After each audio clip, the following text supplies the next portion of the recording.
Hey gang, Jim Farmer here. It's the 2nd of May. It's about noon and I'm getting ready to go out and hit the creek here and hit a couple points. We got a little wind today coming out of the east, kind of east-northeast.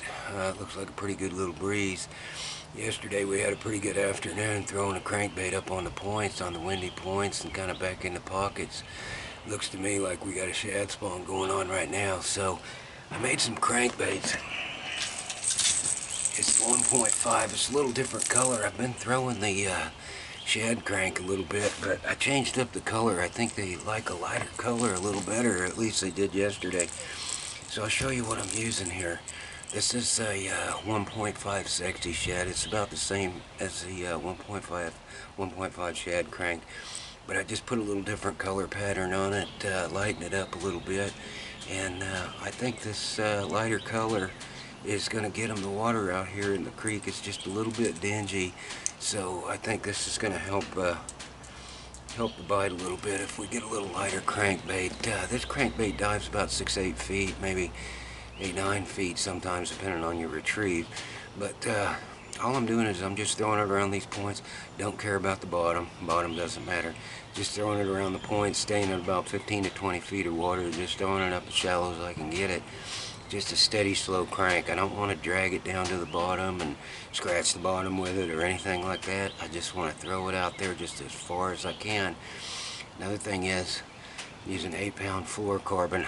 I want to be able to get a good cast on this thing too. Here's the deal, man. I've always said this.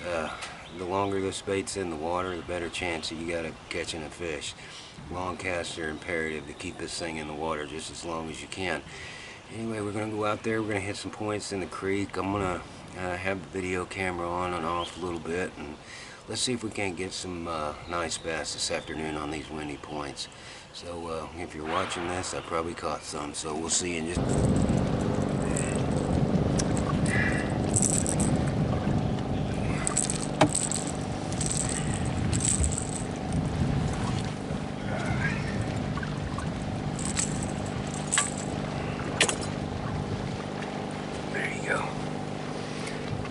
I took off the sexy shad and put on the regular 1.5 shad crank. It only took about 3 casts to get this guy. Let's see if we can't get some more.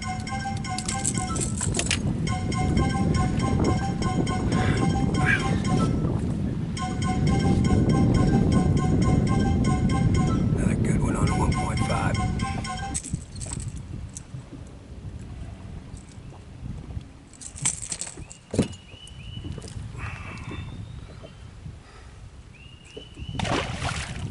On the shad crank.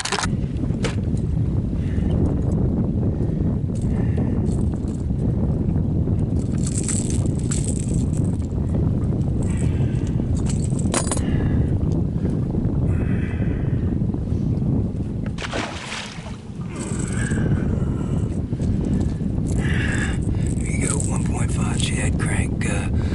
All I'm doing this afternoon is just hitting a bunch of reef markers, everything on the west side of the lake. The wind's out of the east, so it's blowing on these points on the west side, so I'm just running around here hitting reef poles, hitting points, stuff like that. Anything that's got some wind on it, I'm throwing the shad crank on and getting one every once in a while, so I'm gonna keep going here.